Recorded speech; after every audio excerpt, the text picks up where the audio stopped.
This is Casual Smash Gauntlet, episode 7, and I'm your host, Jesse Wadler. Joining me for this episode is...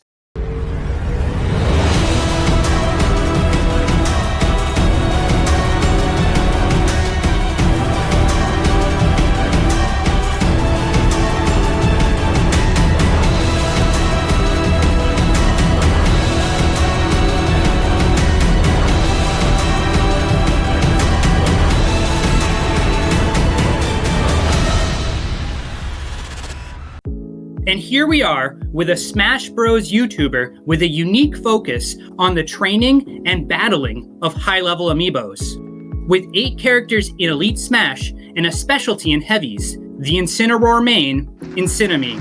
Welcome, Inciname, to the hot seat, a brief interview where we're going to ask you the important questions before we sacrifice you to the gauntlet. How are we doing today? I'm feeling good. Got up a little early, but I got some good sleep. My mind is ready, and I'm ready for whatever the gauntlet can throw at me. That's awesome. I'm glad to hear that. I'm happy to have you on board as our guest of this episode. And I have to ask, though, what is Smash to you? What does it mean to you, and what's your story with it? Well, it all started, I forget what friend, but I was at a birthday party, and he had like a gaming truck. They had Smash Bros. For the Wii U. I lost every game, but I was so into it. And when it came out on the Switch, I knew I had to play it. And awesome. for a long time, I thought I was really good. And then the day I met my friend, he was better than me.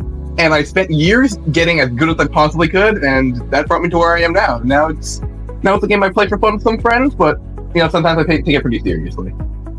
And Smash Bros. As a series has always been a uniquely good series. It's always brought the best out, I feel like, in every competitor because there's such a diverse cast that you can choose from and really focus on. But there's always a bad egg somewhere, and so I have to ask you, who, in your opinion, is the worst character in Smash Ultimate and why? See, that's a tough question, but I really think that the worst character, and this can sound stereotypical, but it has to be Ganondorf. Because there's almost no reason to not pick Falcon instead. He's slow, he's a big body, he's edge runnable. I know, especially the characters that I play, it's just easy to, it's just kind of easy to body him, and there's just no reason to not pick a different character. Even with Little Matt, he has his niche, but Ganondorf has nothing that sets him apart, It's true, he needs a rework, badly. Agreed. And with that, though, I mean, I know you're on YouTube, and I know you have your own series that you work on, and you have your own following. But yet, what brought you to the Casual Smash Gauntlet? Why are you here today? Casual Smash Gauntlet? Well, you came into my chat one day, and I never told you this, but I actually watched some of your videos, and I actually thought they were really good, and I never really thought that you were gonna, come in, but when you came in, I thought, this is gonna be great. It was my first collab. It still is my first collab, and it looked like a lot of fun, and I really wanted to try it. Well, we're happy to have you here, and so let's go ahead and reveal the gauntlet that you're going to be challenging, and see if you're still happy after the reveal. So here is the gauntlet, and let's go ahead and reveal your team one by one. Well, the first character I will be using is my main man, King DDD. Followed by, a bit of better character, Pikachu. Okay. And then my anchor, and also my 8, my main, Incineroar. And why'd you pick these? Well, DDD and Incineroar are some of my best characters. And Pikachu is he's more of a quicker character that I feel comfortable playing. There's not a whole lot of high tiers that I feel comfortable playing, but Pikachu, he feels like a good go-to. Outstanding. And how far do you think you're going to make it with this ensemble of characters? I think I'm going to crush it. I've been watching some of your videos, I've been downloading your strategies. I think I can beat that, 100%. Well, I wish you the best of luck, and I hope you well on this. And for the crowd out there, make sure you go ahead and comment, and subscribe. It keeps the gauntlet sated and keeps us going. But before we wait any longer, let's get into the gauntlet.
Game!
Let's go ahead and get into the battle stats.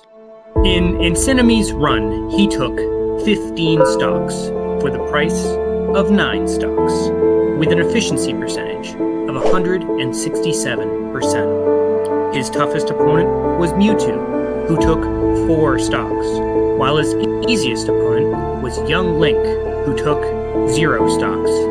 Inciname's run ended with Donkey Kong.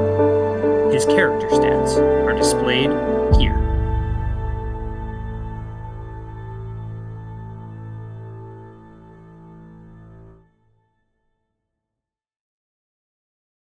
And there we have it, another victim to the Gauntlet. Inciname, how you doing? How do you feel after the Gauntlet? Well, I know I talked myself up a lot, but I was hoping I would probably take at least 18 stocks. If I hadn't, I think I just hadn't picked Pikachu, I would have done a lot better. But I underestimated you severely, and that's what happens. Your King DDD started off amazing, though, and so I was a believer as that King DDD was just ripping through the competition. Yep. Took what? Took 11 stocks, I think. Yeah. We'll have to refer to the battle stats, but definitely an impressive run. So tell me then, through all of it, what has been your favorite moment throughout this Gauntlet? My favorite moment was definitely when I hit that forward smash against your Lucy, and that made me feel like maybe this should be my main, not consider our this guy. It caught me completely off guard. You read the Lucina really well, whether it be with the the counter that didn't work, or just the offstage roll, I believe, was also everything was going your way with the King DDD matchup, and so wonderful job there. But with every positive side, there's an unexpected negative side. What was the hardest thing about this Gauntlet that you didn't foresee? It was definitely the Mewtwo, and that's just because I wanted to beat him so bad. I was playing bad. I have a grudge against that character. Really? Why? It's a long story. I don't remember exactly why. Because every single event that happens with Mewtwo just makes me hate him more. So I don't know which one actually started it. Well, I hope the Gauntlet didn't add more to it. No, definitely not. I had one maybe, but beating it that actually let some weight off my shoulders. All right, well, congratulations. Your shoulders are a little higher now, I see. Yeah. But so now as you exit the Gauntlet, realizing your strengths, your weaknesses, what advice do you have for those who have yet to approach? Well, I was thinking about that. A couple things I would say. Number one, never underestimate your opponent. This just go for everything, but never ever underestimate your opponent. It could be going your way, and something could slip up, and it could be over. But most importantly, just be sure to have fun. At the end of the day, it's a video game. You just make sure you have fun. I love it. It's casual Smash Gauntlet for a reason. We're not professional players here. We're here to enjoy a game and provide some content. And so I appreciate you coming on to the stream or the video and challenging the Gauntlet today. This has been Casual Smash Gauntlet, and I hope to see you all next week.